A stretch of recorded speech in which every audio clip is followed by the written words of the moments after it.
First, God does not exist. But don't worry, what does exist is good, as opposed to evil. So if you believe in God, you believe in good, and that's as it should be. You are just fine. If you believe in evil, then you probably need a whack on the back of the neck with a big fucking stick.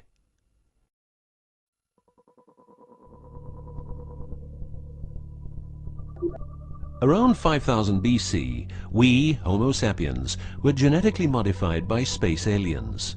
These aliens first landed where the river Euphrates enters the Persian Gulf.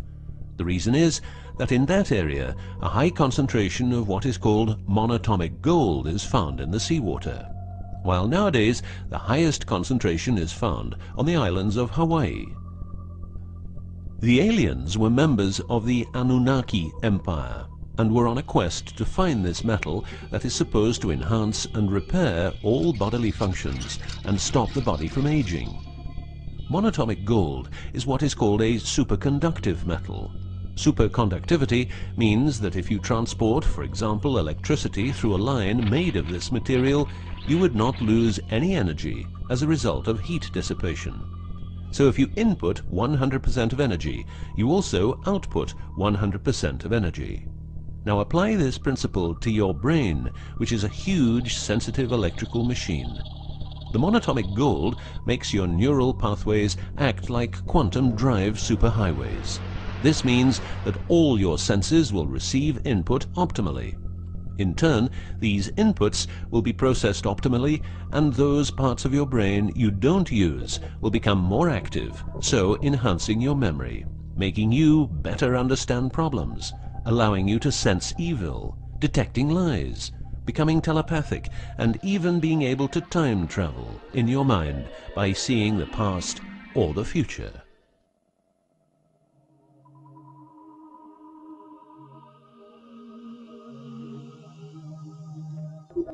So the Annunaki, which is the name of the empire which includes races like the Saurian, or as they are called the Reptoids, the Argarians, or Nordics, because of their human looks, and the Greys from Zeta Reticula, were looking for monatomic gold.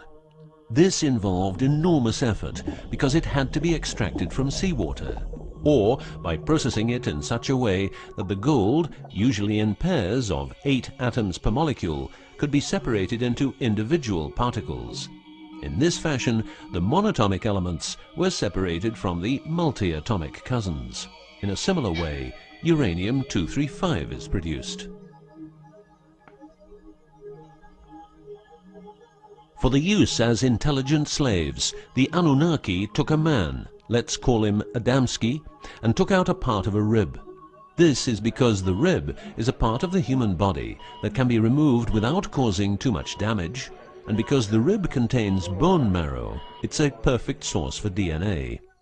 The Annunaki modified the DNA for a better manipulation of the humans and implanted it into a woman, let's call her Mulva.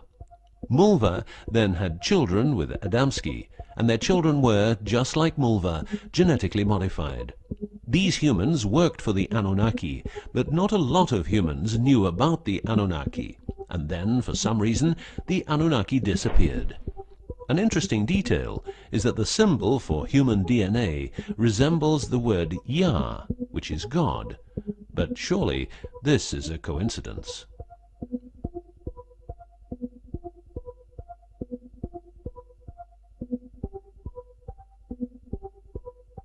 Now, some humans received part of the knowledge of the Annunaki. The last known humans were the Jewish people who carried the Ark on their journey from Egypt to the Promised Land. Before them, the Ark was in the lands of the Sumerians, Babylonians, and Tibetans. This Ark, not the Ark of Noah, was known to have powers beyond human imagination. It could levitate and deliver the fire of stars, a dangerous firework-like display of power that occurred when the monatomic elements became unstable. To make them stable again, you needed to know certain secrets, and with those secrets you could preserve the Ark and thus its powers. The humans who were close to the secrets of the Ark had long and prosperous lives. The best known was Methuselah, who lived to the age of 950. Wherever the Ark is, the culture thrives, and over the centuries it moved from Jerusalem to Rome to London, and is now supposed to be in the United States of America. The Ark always moves west, and will always keep moving west. From the very beginning, the people who own the Ark have never given it away, and great care is given to preserve the bloodline's purity of the holders of the Ark. Renowned conspiracy theorist David Icke studied the bloodline of George W. Bush. This he traced back all the way to the Sumerians, a people who lived in the southeastern part of what is now known as Iraq, where the river Euphrates meets the Persian Gulf.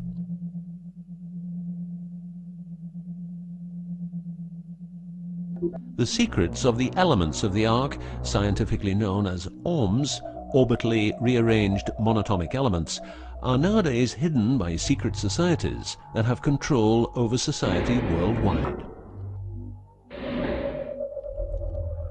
The word ORM is the same as the Hebrew word which means the tree of life.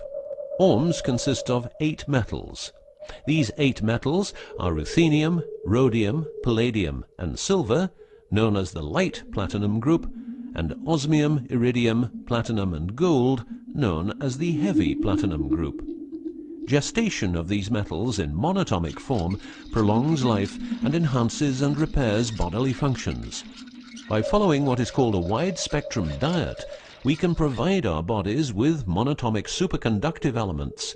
In other words, by eating a lot of grapes, carrots, all blue and dark red fruit and vegetables, and also much other fruit, vegetables, and fish.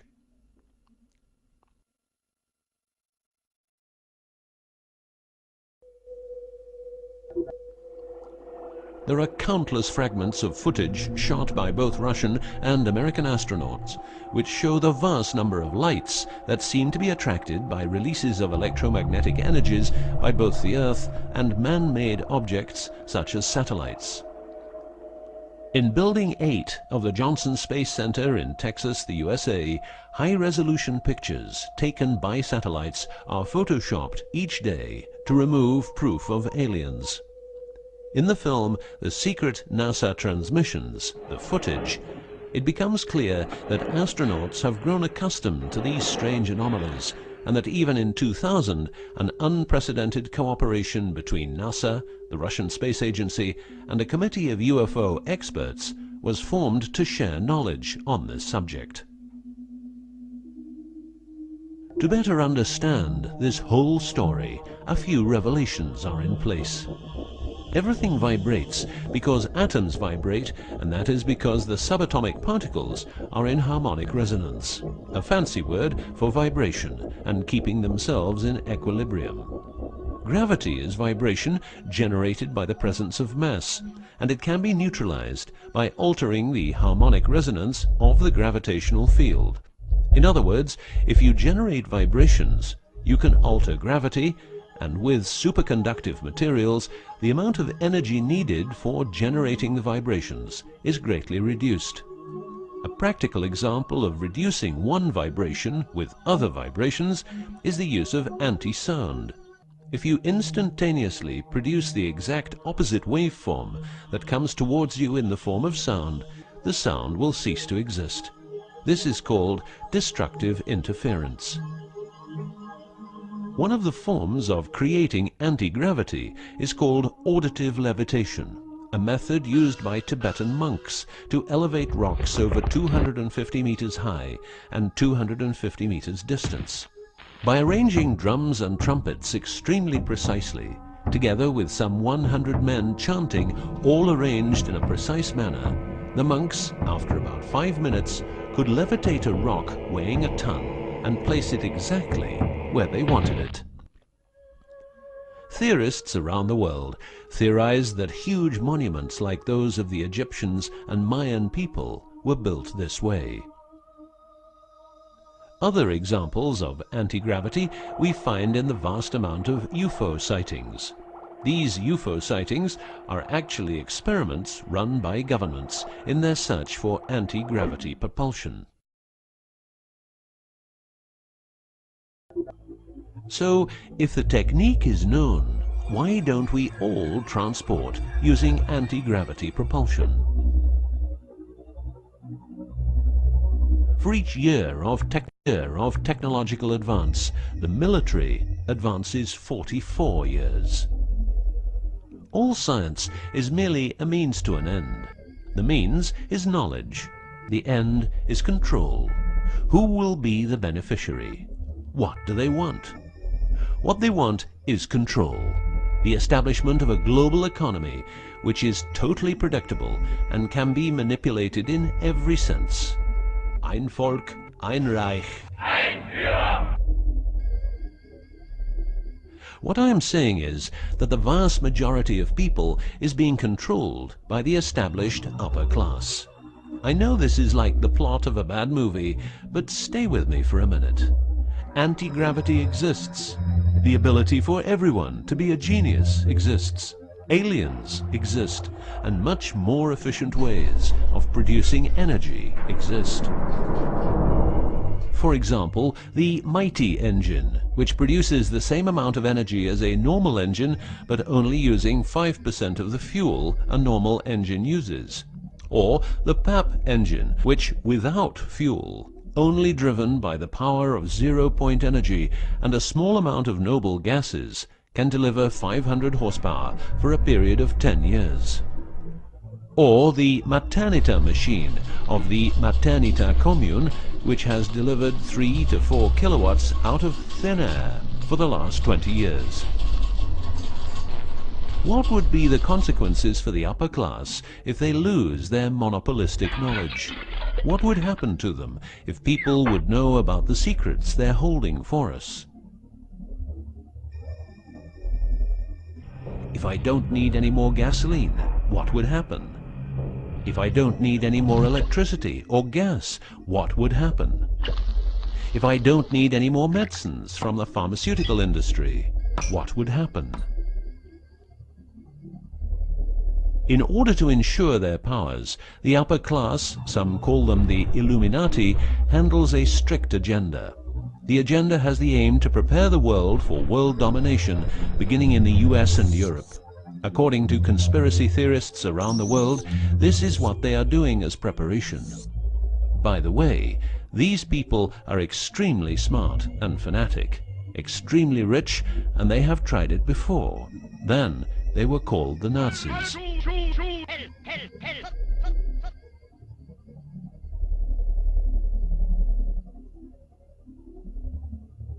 Although what you are going to see and hear sounds very peculiar, remember that a lot of people, for instance, ex-personnel of the US and UK armed forces, have been brutally murdered for making their information public. Let's begin with 9/11, but first a little history. What the Second World War did for the US is that it gave the country such an economic lead that it could easily grow more comfortable in its already powerful role. The industry of war gave everybody jobs, and therefore everybody could start consuming. Marshall aid gave Europe the economic impulse it needed. In other words, war leads to flourishing economies and leaps forward in technology. The process of transformation, even if it brings revolutionary change, is likely to be a long one, aside from some catastrophic catalyzing event like a new Pearl Harbor. These are the words of a neocon think tank whose members count people like Dick Cheney, Wolfowitz, and Donald Rumsfeld. What it says is that America needs a war to transform into its next shape, and 9/11 is our new Pearl Harbor.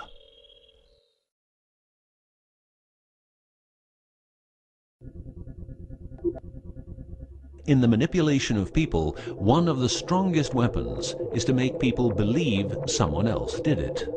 What I'm trying to say is that the US government is trying to make the people believe Osama did it. But did Osama do it? Did you know that 6 weeks before the WTC towers collapsed, the owner had a new insurance policy made up, ensuring that the owner, if the towers would collapse due to a terrorist attack, would receive the amount of $3.5 billion. The owner, because 2 towers went down, tried to claim 2 times $3.5 billion, but only received 2.2. What happened to building number 7?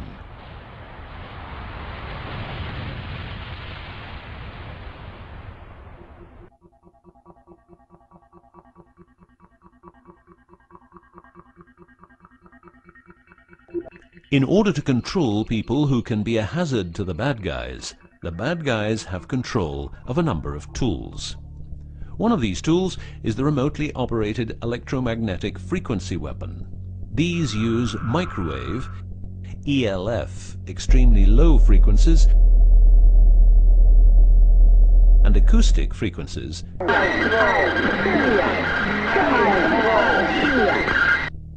to covertly attack and harass innocent citizens.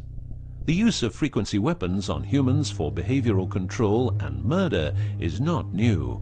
For well over 50 years, neuro-electromagnetic frequency weapons have been perfected for their covert use in warfare.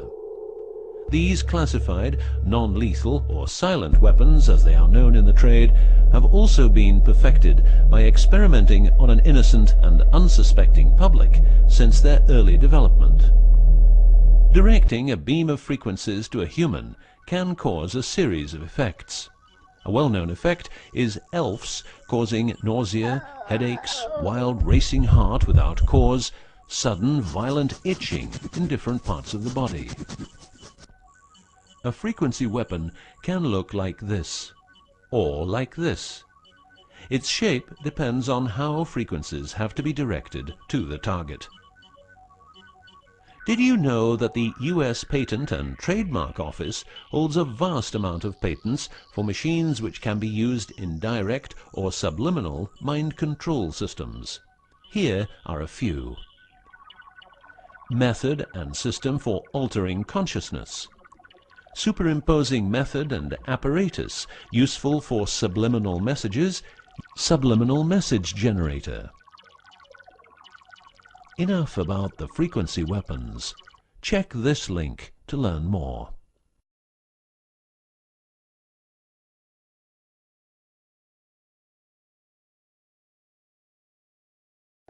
You will realize that to control people, you have to know what they are communicating. So in the 1950s, the UK and USA decided to set up the world's biggest espionage network to make sure all communications between Russians and spies or allies were monitored.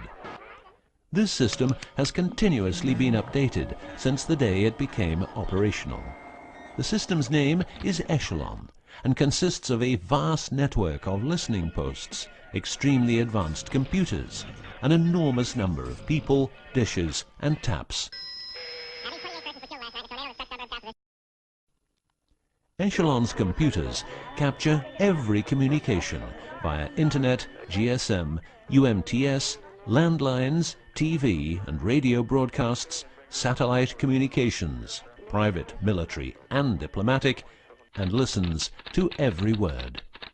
The computers work with a list of keywords, and when a message contains one or more keywords, the message is directed to a specialist who examines the message. If it is suspicious, further action may be taken. Echelon centers are around the world, but here are the best-known locations. Menwith Hill, North Yorkshire, England. HARP, Remote Mind Control Computer Center, Alaska. Pine Gap, near Alice Springs, Northern Territory, Australia. Pine Gap has a complex of radomes, a huge computer room, and about 20 support buildings. The signals analysis section of the computer room is staffed exclusively by CIA and NSA analysts. Within the USA, Australia and the UK, the NSA can plug into every telephone call and message entering, leaving or transiting the country. The NSA is also constructing a network of towers up to 500 feet high, each tower at a distance of 200 miles from each other and stretching from the east to the west of the US. The network is called GWEN, Ground Wave Emergency Network. This network transmits very low frequencies combined with ultra-high frequencies and is used in case the communication systems in the US are rendered useless because of a nuclear attack. Coincidentally, the frequencies of GWEN coincide with the frequencies being used by frequency weapons. Also coincidental is the fact that mobile telephone systems like GSM and UMTS also operate in the same frequency areas as some frequency weapons.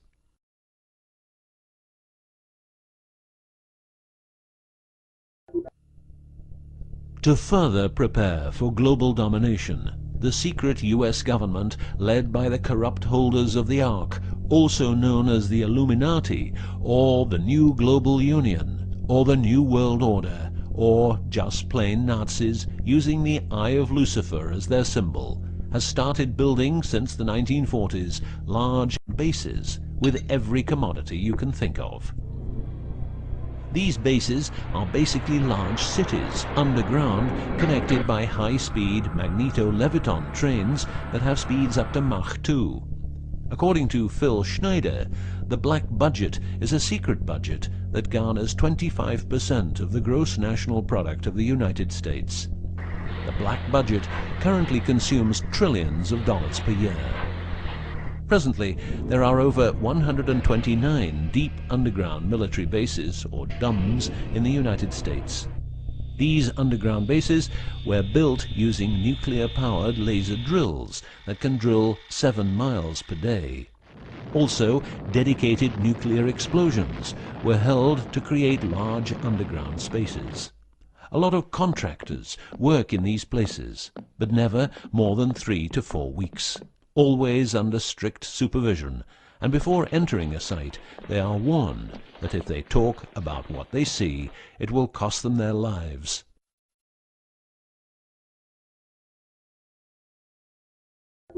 As mentioned, men are the result of a genetic modification by space aliens. These aliens have been on Earth for a long time and lived in large underground cities all over the world.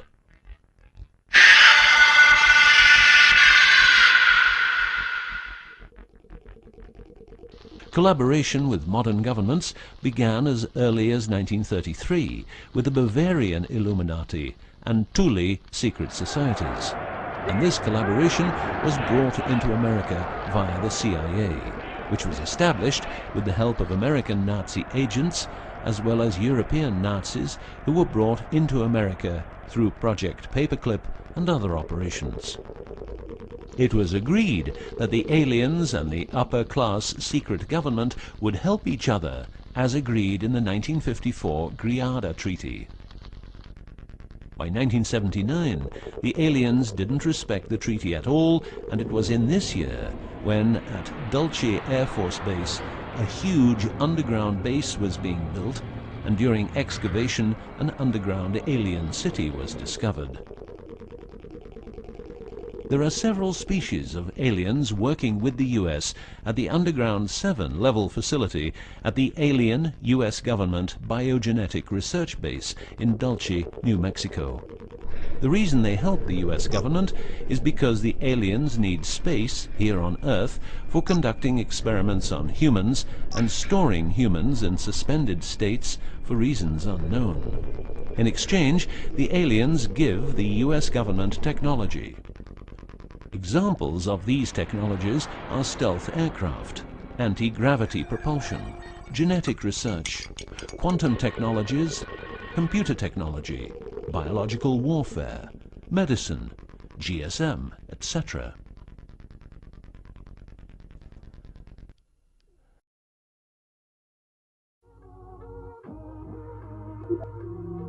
The greatest weapon the devil has is the disbelief people have in him. The devil represents evil, and those who want to dominate are the evil ones because they keep their knowledge from saving lives and improving the world. Instead, the evil ones will make the people more docile and stupid, using more tricks in order to achieve their goal, which is world and universal domination. The story of the aliens seems so unreal that, like the devil, it is subject to ignorance and ridicule, and that is its greatest weapon.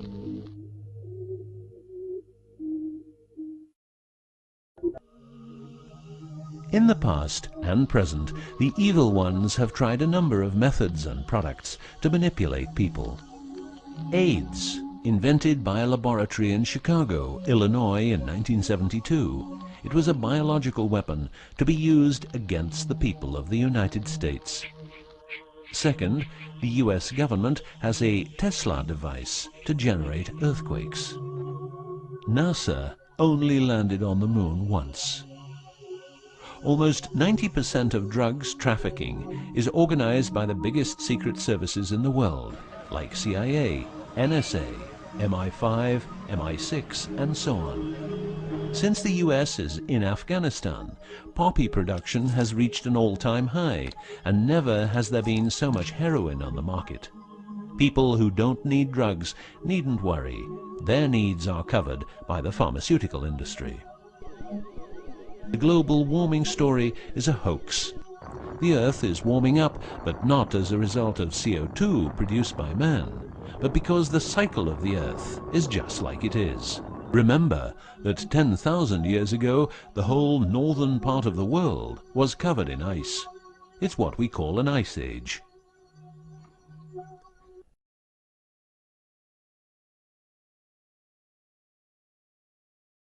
The Ark, in its recent form, started its journey in the deserts of Egypt and was carried to the Holy Land by the Jewish people. In Jerusalem, the Ark started its journey around the world heading west. Everywhere the Ark has been, one or more obelisks are erected as a symbol of establishment. In the future, the Ark will travel to China, Russia, Iran, until it reaches Jerusalem again, which means the whole world will be under the influence of Lucifer's eye. That will be the moment the Annunaki Empire will settle and rule Earth uncovertly. On many important sites in the world, buildings carrying symbols of Lucifer's return are common. The best-known example is the Pentagon, which suggests a pentagram referring to the Jewish symbolism and the symbolism of the Ark. Another example is the Israeli High Court. It's a building with dozens of satanic and secret symbols. Like the Eye of Lucifer, an inverted cross you can walk on, its numerical anomalies. It was built in exactly 750 days. Used exactly 250,000 stones, all hand-laid, and was funded by the Rothschilds, the founders of the central banks and the World Bank. These buildings celebrate the coming of and will serve as headquarters for the evil ones. From here, every communication will be monitored. The underground cities will then be used as detention camps, where the bodies of resistance people will be converted into soulless zombies. The army of the NWO and its intelligence agencies will be able to track and trace everybody on Earth and influence their opinions or simply dispose of them. Socially, everybody will be watched by their neighbors and friends and mobbed if they have different opinions. The rich, richer and smarter, the poor, poorer and dumber, will support the pyramid with Lucifer's eye on top, as it has always been. This will be the future, and the future is now.